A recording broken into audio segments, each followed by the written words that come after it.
ಶ್ರೀಗುರುಭ್ಯೋ ನಮಃ. ಹರಿ ಓಂ. ಶ್ರೀ ಸತ್ಯವರ ದುಗ್ಧಾಬ್ಧೇರುತ್ಥಿತಾ ಜಗತೀತಲೆ ಸುಧಾ ಶ್ರೀ ಸತ್ಯಧರ್ಮಾಖ್ಯ ಪಾವಯೇತ್ ಸ್ಮರತಃ ಸತಃ. ಸರ್ವೇಭ್ಯಃ ಸುಪ್ರಭಾತಂ. ಭರ್ತೃಹರಿ ವಿರಚಿತಮೇತತ್ ಸುಂದರಂ ಸುಭಾಷಿತಂ ಶ್ರೂಯತಾಂ. ಕ್ಷಾರಂ ಜಲಂ ವಾರಿಮುಚ ಪಿಬಂತಿ ತದೇವ ಕೃತ್ವಾ ಮಧುರಂ ವಮಂತಿ ಸಂತಸ್ಥತಾ ದುರ್ಜನ ದುರ್ವಚಾಂಸಿ ಪೀತ್ವಾ ಚ ಸೂಕ್ತಾನಿ ಸಮುದ್ಗಿರಂತಿ. ಭರ್ತೃಹರಿ ತನ್ನ ಸುಭಾಷಿತದ ಆ ಭಂಡಾಗಾರದಲ್ಲಿ ಒಂದು ಅದ್ಭುತವಾದ ಈ ರತ್ನವನ್ನ ಪೋಣಿಸಿದ್ದಾನೆ. ಬಹಳ ಒಳ್ಳೆಯ ಸಂದೇಶವನ್ನ ಕೊಡುವಂತಹ ಶ್ಲೋಕ. ದುರ್ಜನರೆಲ್ಲ ಸಜ್ಜನರನ್ನ ಕಂಡು ಎಷ್ಟೆಲ್ಲ ಮಾತ್ಸರ್ಯ ಪಡ್ತಾರೆ, ಅವರನ್ನ ಸಾಕಷ್ಟು ನಿಂದನೆ ಮಾಡ್ತಾರೆ, ಅವರಿಗೆ 4 ಜನರ ಮಧ್ಯದಲ್ಲಿ ಅವರನ್ನ ಅಸಹ್ಯ ಮಾಡ್ತಾರೆ, ಏನೆಲ್ಲ ಪ್ರಯತ್ನ ಮಾಡ್ತಾರೆ. ಎಷ್ಟೆಲ್ಲ ನಿಂದಿಸಿಕೊಂಡರೂ ಬಯಸಿಕೊಂಡರೂ ಸಜ್ಜನರು ಮಾತ್ರ ಅವರಿಗೆ ಒಳ್ಳೆಯ ಮಾತುಗಳನ್ನೇ ಆಡ್ತಾರೆ ಹೊರತು ಏನೋ ತಮ್ಮ ಮನಸ್ಸಿನಲ್ಲಿ ವಿಕೃತವಾಗಿ ಅವರ ಬಗ್ಗೆ ಕೆಟ್ಟ ವಿಚಾರವನ್ನ ಮಾಡೋದಾಗಲಿ, ಅವರಿಗೆ ಶಾಪವನ್ನ ಹಾಕೋದಾಗಲಿ ಇದು ಯಾವುದನ್ನು ಮಾಡೋದಿಲ್ಲ. ಹೇಗಿದು ಸಾಧ್ಯ ಅಂತಂದ್ರೆ ಭರ್ತೃಹರಿ ಒಂದು ಸುಂದರವಾದ ಉದಾಹರಣೆಯನ್ನ ಕೊಡ್ತಾನೆ. ಮೋಡಗಳಿವೆಯಲ್ಲ, ಎಲ್ಲ ಮೋಡಗಳಿಗೆ ನೀರು ಬರೋದು ಎಲ್ಲಿಂದ? ಸಮುದ್ರದ ನೀರು ಆವಿಯಾಗಿ ಬರ್ತದೆ. ನಿಜವಾಗಿ ಹೆಚ್ಚಾಗಿ ನೀರು ಆವಿಯಾಗಿ ಬರೋದು ಸಮುದ್ರದಿಂದ ತಾನೆ. ಅಷ್ಟು ವಿಶಾಲವಾದಂತಹ ಜಲರಾಶಿ ಅಂದ್ರೆ ಸಮುದ್ರವೇ. ಹೀಗಾಗಿ ಎಷ್ಟೆಲ್ಲ ಮೋಡಗಳಿವೆ ಅವೆಲ್ಲವುಗಳಿಗೆ ನೀರು ಬರುವುದು ಉಪ್ಪಿನ ಸಮುದ್ರದಿಂದ. ಉಪ್ಪಿನ ಸಮುದ್ರವನ್ನ ತಾವು ಕುಡಿದರೂ ಕೂಡ ಮಳೆಯ ನೀರಾಗಿ ಅದನ್ನ ಸುರಿಸುವಾಗ ಎಷ್ಟು ಸಿಹಿಯಾದ ನೀರನ್ನ ತಾನೆ ಮೋಡಗಳು ಸುರಿಸ್ತವೆ. ಅಲ್ಲಿ ಏನಾದರೂ ಸಿಹಿಯಾದ ನೀರು ಕುಡಿದು ಸಿಹಿಯಾದ ನೀರನ್ನ ಕೊಡ್ತಾ ಮೋಡ? ಇಲ್ಲ, ಪೂರ್ಣ ಉಪ್ಪಿನ ನೀರನ್ನ ಕುಡಿಯಿತು, ಆದರೆ ಕೊಡುವುದು ಮಾತ್ರ ಅತ್ಯಂತ ಮಧುರವಾದಂತಹ ನೀರನ್ನೇ ಕೊಡ್ತು. ಅಂದ ಮೇಲೆ ಇದು ಸಜ್ಜನರ ಲಕ್ಷಣ. ದುರ್ಜನರು ತಮಗೆ 4 ಕೆಟ್ಟ ಮಾತುಗಳನ್ನಾಡಿದರೂ ಕೂಡ ಅವರಿಗೆ ಅವರು ಮತ್ತೆ ಒಳ್ಳೆಯ ಉಪದೇಶವನ್ನ, ಸಂದೇಶವನ್ನ, ಹಿತನುಡಿಗಳನ್ನೇ ಆಡ್ತಾರೆ ಹೊರತು ಅವರು ಕೆಟ್ಟ ನುಡಿಗಳನ್ನಾಡಿದರು ಅನ್ನೋದಕ್ಕೆ ನಾವು ಇನ್ನೂ 4 ಕೆಟ್ಟ ನುಡಿಗಳನ್ನಾಡೋದು ಅಂತನ್ನುವುದು ಇದು ಸಜ್ಜನರ ಸ್ವಭಾವವಲ್ಲ ಅಂತ ಮೋಡದ ಒಂದು ದೃಷ್ಟಾಂತದಿಂದ ನಮಗೆ ಕವಿ ಬಹಳ ಸುಂದರವಾಗಿ ತಿಳಿಸಿಕೊಡ್ತಾನೆ. ಭಾಗವತದಲ್ಲಿ ಜಡಭರತ ಎನ್ನುವ ವ್ಯಕ್ತಿಯ ಒಂದು ಕಥೆ ಬರುತ್ತದೆ. ರಹುಗಣ ಎನ್ನುವಂತಹ ರಾಜ, ಅವನು ಪಲ್ಲಕ್ಕಿಯಲ್ಲಿ ಒಂದು ಊರಿನಿಂದ ಇನ್ನೊಂದು ಊರಿಗೆ ಹೋಗಬೇಕಾದಾಗ ಈ ಜಡಭರತ ಅನ್ನುವ ವ್ಯಕ್ತಿ ಮಧ್ಯದಲ್ಲಿ ಎಲ್ಲಿಯೋ ಸಿಗುತ್ತಾನೆ ಅವನಿಗೆ ಅರಣ್ಯದಲ್ಲಿ. ಆಗ ಪಲ್ಲಕ್ಕಿ ಹೊರುವವರು ಯಾರಿರಲಿಲ್ಲ. ಇವನು ಭಾರಿ ದಷ್ಟಪುಷ್ಟ ಕಂಡ, ಇವನಿಂದಲೇನೆ ಹೊರಿಸ್ತಾರೆ. ಇವನು ಒಂದು ಹೆಜ್ಜೆಯನ್ನಿಡಬೇಕಾದ್ರೂ ಅಲ್ಲೊಂದು ಇರುವೆ ಇತ್ತು ಅಂದ್ರೆ ಹೀಗೆ ಹಾರೋದು. ಹಾಗೆಲ್ಲ ಹೋಗಬೇಕಾದಾಗ ಒಳಗೆ ಕೂತ ರಹುಗಣ ರಾಜನಿಗೆ ಪಲ್ಲಕ್ಕಿ ಬಡೀಲಿಕ್ಕೆ ಪ್ರಾರಂಭವಾಯಿತು. ಅವನು ನಿಲ್ಲಿಸಿ ಚೆನ್ನಾಗಿ ಬೈತಾನ ಅವನಿಗೆ. ಏನು ದಪ್ಪ ಇದ್ದಿ, ಎಷ್ಟು ಕಪ್ಪ ಇದ್ದಿ, ಏನು ನೀನು ಬುದ್ಧಿ ಇಲ್ಲ ನಿನಗೆ, ಹೇಗೆ ಪಲ್ಲಕ್ಕಿ ಹೊರಬೇಕು ಅಂತ ಗೊತ್ತಿಲ್ಲ, ಎಷ್ಟೆಲ್ಲ ಬೈತಾನೆ. ರಹುಗಣ ರಾಜ ದುರ್ಜನ ಏನಲ್ಲ, ಅಂತೂ ಬೈಯುವಾಗ ಭಾರೀ ಸಿಟ್ಟಿನಿಂದ ಬೈತಾನೆ. ಇವನದಕ್ಕೆ ಏನೂ ಪ್ರತಿಕ್ರಿಯೆ ತೋರಿಸೋದಿಲ್ಲ. ಹೆಸರೇ ಅವನದು ಜಡಭರತ. ಯಾವ ಪ್ರತಿಕ್ರಿಯೆ ಇಲ್ಲ. ನೋಡಿ, ಬೈಯುವವರಿಗೆ ನಾವು ಪ್ರತಿಕ್ರಿಯೆಯನ್ನ ತೋರಿಸಿದರೆ ಅವರು 4 ಜಾಸ್ತಿ ಬೈತಾರೆ, ನಾವು ಮತ್ತದಕ್ಕೆ ಇನ್ನು ಹೆಚ್ಚು ಬೈತೇವೆ, ಅವರು ಅದಕ್ಕೆ ಹೆಚ್ಚು ಮತ್ತೆ ಬೈತಾರೆ. ಬೈಯುವಾಗ ಎದುರಿಗಿನ ವ್ಯಕ್ತಿ ಬಹಳ ಶಾಂತ ನಿದ್ದು ಬಿಟ್ಟ ಅಂತಂದ್ರೆ ಮೊದಲಿಗೆ ಮತ್ತಷ್ಟು ಸಿಟ್ಟು ಬರ್ತದೆ. ಏನೂ ರಿಯಾಕ್ಟ್ ಮಾಡ್ತಾ ಇಲ್ಲ ಅಂತ ಸಿಟ್ಟಿಗೆ ಬರ್ತಾರೆ ಮೊದಲಿಗೆ. ಆದ್ರೆ ಬಹಳಷ್ಟು ಹೊತ್ತು ನಮ್ಮ ಶಾಂತಿಯನ್ನು ನಾವು ಕಳೆದುಕೊಳ್ಳದೆ ನಮ್ಮ ಚಿತ್ತವನ್ನ ಅಷ್ಟೇ ಸಮಾಧಾನವಾಗಿಟ್ಟುಕೊಂಡರೆ ಆಗ ಮುಂದಿದ್ದ ವ್ಯಕ್ತಿ ನಮ್ಮನ್ನ ಎಷ್ಟೇ ಬೈಯುವಂಥವನಿದ್ದರೂ ಅವನ ಮನಸ್ಸು ಒಂದು ಕ್ಷಣ ಪರಿವರ್ತಿತವಾಗಿಯೇ ಆಗ್ತದೆ. ಹಾಗೇ ಆಯಿತು. ರಹುಗಣ ರಾಜ ಎಷ್ಟು ಬೈದರೂ ಜಡಭರತ ಪ್ರತಿಕ್ರಿಯೆ ಮಾಡಲಿಲ್ಲ. ಆಗ ಕೊನೆಗೆ ಅವನು ಕೇಳ್ತಾನೆ, ನೀವು ಯಾರು? ಯಾಕೆ ಈ ಮಟ್ಟದ ಒಂದು ಸ್ಥಿತಪ್ರಜ್ಞೆಯನ್ನು ನೀವು ಪಡೆದಿದ್ದೀರಿ ಅಂತ ಕೇಳಿದಾಗ ಅವನು ಎಲ್ಲ ಅವನಿಗೆ ಉಪದೇಶವನ್ನ ಮಾಡ್ತಾನೆ. ನೀನು ಬೈಯೋದು ಇದು ನನಗಲ್ಲ, ಈ ದೇಹಕ್ಕೆ ತಾನೇ ಬೈತಾ ಇದ್ದಿ. ನಾನೊಬ್ಬ ಆತ್ಮ, ನಾನು ಸ್ವತಂತ್ರ ಜೀವಿ. ನನಗೆ ಈ ದೇಹ ಈ ಒಂದು ಜನ್ಮದಲ್ಲಿ ಅಷ್ಟೇ ಸಂಬಂಧಪಟ್ಟದ್ದು. ನನಗೆ ಇದರ ಮೇಲೆ ಬಹಳ ಮೋಹ ಇಲ್ಲ. ನೀನಿದಕ್ಕೆ ದಪ್ಪಾದ್ರೂ ಅನ್ಕೋ, ಕಪ್ಪಾದ್ರೂ ಅನ್ಕೋ, ನನಗೆ ಏನು ಸಂಬಂಧವಿಲ್ಲ. ನನಗೆ ನನ್ನ ಜ್ಞಾನ, ನನ್ನ ದೇವರ ಬಗ್ಗೆ ನನ್ನ ಭಕ್ತಿ, ಇದಿಷ್ಟೇ ನನಗೆ ಮುಖ್ಯ ಅನಿಸೋದು. ಹೀಗಾಗಿ ನೀನೂ ಕೂಡ ಇದೆಲ್ಲವನ್ನ ತಿಳಿದುಕೋ ಅಂತ ಸಾಕಷ್ಟು ಉಪದೇಶವನ್ನ ಜಡಭರತ ರಹುಗಣ ರಾಜನಿಗೆ ಮಾಡ್ತಾನೆ. ಹೀಗಾಗಿ ನಾವು ತಿಳಿದುಕೊಳ್ಳಬೇಕಾದದ್ದೇನು, ಎಷ್ಟೆಲ್ಲ ಬಯಸಿಕೊಂಡ ಜಡಭರತ, ಎಷ್ಟೆಲ್ಲ ಕೆಟ್ಟು ಮಾತುಗಳನ್ನ ಮೊದಲಿಗೆ ಸಹಿಸಿದ, ಆದರೆ ಮುಂದೆ ಕೊಟ್ಟದ್ದು ಮಾತ್ರ ಎಲ್ಲ ಸಜ್ಜನರಿಗೂ ಒಂದು ದೊಡ್ಡ ಸಂದೇಶವಾಗಿ ಭಾಗವತದಲ್ಲಿ ಅದು ಮೂಡಿ ಬರುತ್ತದೆ. ಅಂದ ಮೇಲೆ ಉಪ್ಪಿನ ನೀರನ್ನ ಕುಡಿದ ಮೋಡಗಳು ಸಿಹಿ ನೀರನ್ನ ತಾವು ಧರೆಗೆ ಕೊಳ್ಳುವಂತೆ ನಾವು ಕೂಡ ನಾಲ್ಕು ಕೆಟ್ಟು ಜನರು ಕೆಟ್ಟು ಮಾತುಗಳನ್ನ ಆಡಿದರೂ ಕೂಡ ಸಹಿಸಿಕೊಂಡು ಅವರಲ್ಲಿಯೂ ಪರಿವರ್ತನೆ ಬರುವಂತಹ ಒಳ್ಳೆಯ ಕೆಲಸಗಳನ್ನ ನಾವು ಮಾಡಬೇಕು. ಅವರು ಕೆಟ್ಟ ಮಾತಾಡಿದ್ದಕ್ಕೆ ನಾವು ನಾಲ್ಕು ಕೆಟ್ಟ ಮಾತಾಡುವಂತಹದ್ದೇನು ಒಂದು ಪದ್ಧತಿ ಇದೆ, ಅದು ಯಾರೂ ಇದರಲ್ಲಿ ಗೆಲ್ಲೋದಿಲ್ಲ, ಯಾರೂ ಗೆಲ್ಲಲಿಕ್ಕಾಗೋದಿಲ್ಲ. ವಾದದಲ್ಲಿ ವ್ಯಕ್ತಿಯನ್ನು ಗೆಲ್ಲಬಹುದು ಬಹಳ, ಆದರೆ ಶಾಂತನಿದ್ದವ ಆ ವ್ಯಕ್ತಿಯ ಮನಸ್ಸನ್ನ ಗೆಲ್ಲಲಿಕ್ಕಾಗ್ತದೆ. ಇದು ಬಹಳ ಮಹತ್ವದ್ದು, ಎಲ್ಲರೂ ನೆನಪಿಟ್ಟುಕೊಳ್ಳಬೇಕು. ನಾವು ಮುಂದಿನ ವ್ಯಕ್ತಿಯ ಮನಸ್ಸನ್ನ ಗೆದ್ದು ಅವನಿಗೂ ನಮ್ಮಂತಹ ಒಳ್ಳೆಯ ಗುಣಗಳನ್ನ ಅವನಲ್ಲಿ ಹುಟ್ಟಿಸಲಿಕ್ಕೆ ನಾವು ಪ್ರೇರಣೆಯನ್ನ ಮಾಡಬೇಕೇ ಹೊರತು ಅವನು ಬೈದದ್ದಕ್ಕೆ ನಾವು ಬೈದು ತೀರಿಸಿಕೊಂಡವಿ ಅನ್ನುವಂತಹ, ಅದರಲ್ಲೇ ಒಂದು ಒಳ್ಳೆ ಜಯವನ್ನ ಸಾಧಿಸಿದಂತಹ ಆನಂದವನ್ನ ಪಡುವಂತಹ ಏನೊಂದು ಮನಸ್ಥಿತಿ ಇರ್ತದೆ.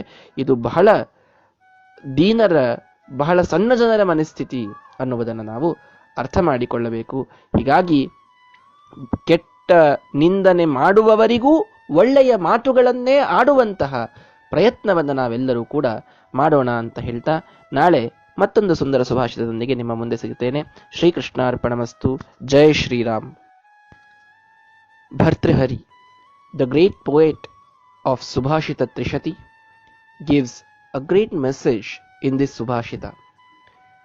He says, the clouds which are drinking water are normally drinking most of it from the oceans and seas, isn't it? And they are drinking the salty water. But when they give water to earth, when it comes in the form of rain, it is the sweetest kind of water that comes. What does that mean? Are they actually drinking sweet water to give us sweet water? No. They themselves are drinking the most salt water. I mean, seas and oceans have got saltiest water in the world. Yes, but when they give back to the earth, they are giving only the sweetest of its kind. What does that mean? When we are in the society, we definitely will be reprimanded for no reason. I mean, for no mistake we have done. We may get bad words from the bad people. We may be cursed. We may get to hear many bad things about us. We may be insulted. But what to do when a person in front of you is humiliating you? You humiliate back? No, that's not the thing. That's not the culture of our country. When he is humiliating, of course, if you sit quiet there, his anger will increase to an extent. But later, he will be forced to convert his mind. He'll be forced to be quiet like you. He will also get back his composure. If my composure, if my calmness is to that extent where I never get disturbed by the rage of the person standing before me, and where my composure itself inspires the person in front of me to get calm, then that is the main thing. Then that is the mark of being a sajjana. This example illustrates us that though we take some bad words from the society, from the people, we should never lose our composure. We should try to patiently convert his mind to our level and tell him what he has misunderstood, clarify him, and then make him also treat you with respect.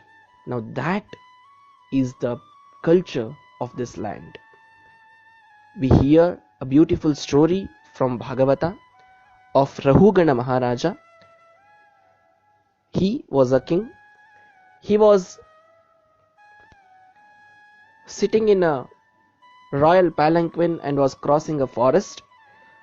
There he found a person named Jadabharata. Actually, the palanquin bearer was missing, so this man, Jadabharata, was asked to help, and since he was a king, he could make him to bear the palanquin, and he was going. But that person, Jadabharata, was very kind enough towards the insects, so he was jumping when an insect was coming across the way, and that would hurt the king sitting inside the palanquin. Then he stopped the palanquin. He scolded him so badly. He used all the bad words. But this person, as his name itself suggests, Jadabharata, was like a Jada, was like nothing he was replying. And that irritated the king. He again scolded 3 times, 4 times, but then there was no reply at all. He had to come back to his composure. Then he asks, "How can you be so sthita prajna?" Then the Jadabharata, the great king who was once the king, he answers, "Whom are you scolding?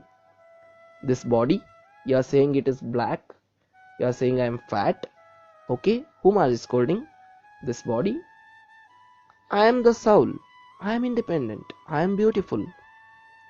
This body is mine for only this birth. That's not permanent. Why should I mind if you scold this body?" he says.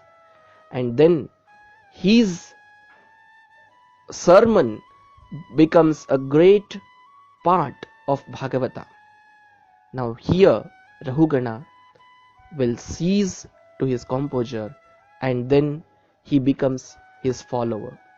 So when we ourselves never lose the composure, even if the person in front of you is scolding you, that will make us great. And that is the culture of this land. So with this moral, we all will try to be as patient as we can. As I always say, an eye for an eye makes the whole world blind. If the person in front of you is scolding and you scold him back more, then that will enrage that person. We are instigating him. If we are sitting quiet, if we are patiently listening, then that will bring him to the composure, and later when you try to make him understand, he will be becoming so much humble before you that you can literally rule him later. So let us try to inculcate this value in us. Let us try to calm, composed all the time, and let us not instigate others. That's what we have to follow. So with another Subhashita, I'll meet you all tomorrow. Thank you. Shri Krishnarpanamastu. Jai Shri Ram.